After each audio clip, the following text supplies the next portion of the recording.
When economic systems tighten and career paths narrow, the most common human reflex is to stop and wait for the friction to clear. It feels safer to analyze the obstacles than to push through them. Jack Ma represents the extreme end of that resistance. He entered the market without wealth, elite connections, or a recognizable pedigree. His academic record offered no shelter. He failed his university entrance exams 3 times before finally gaining admission to a local college. He sought out the world's most prestigious institutions as an outsider, applying to Harvard 10 separate times and receiving 10 rejections. Traditional business gateways like Wharton remained entirely out of reach. He eventually settled for a teacher's college that was considered a 3rd or 4th tier school in his home city. Upon graduation, his income reflected that lack of prestige.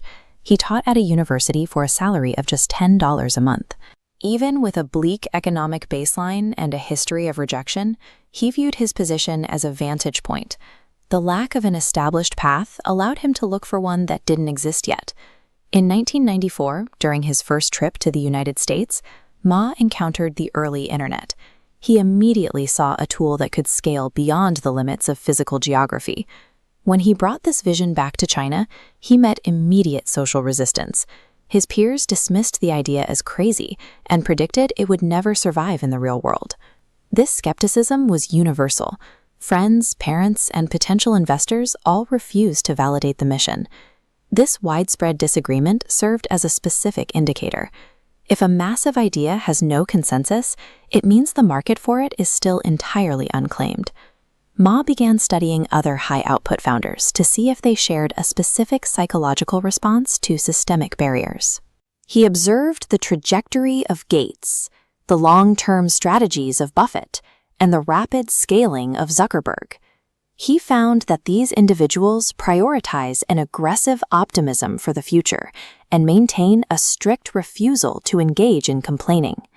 Ma identified a specific correlation. As public complaints about a system increase, the market opportunity expands proportionally.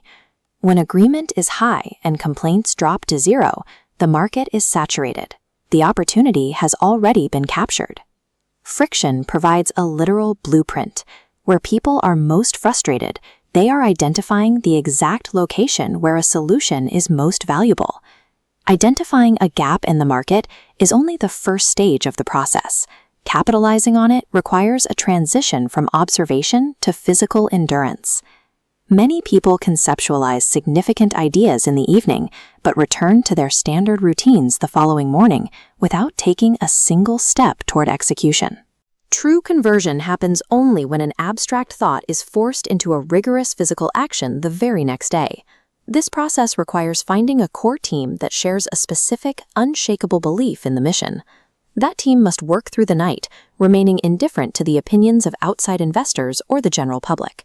A market opportunity is only a theory until someone applies enough sustained, physical work to make it a reality. This framework redefines the internal logic of working for yourself. To build a sustainable path, a founder has to align their personal effort with the specific needs of the society they are operating within. Ma argues that personal success and happiness are tied to the success of those you serve. By solving their frustrations, you create the conditions for your own growth. Regardless of the initial starting point, the most versatile assets available to anyone are youth and the hours available in a single day. When faced with systemic friction, you can choose to join the masses in their frustration, or use that energy to build the solution they are asking for. Tomorrow offers a blank slate. The future is reserved for those who stop describing the problems and start building the fix.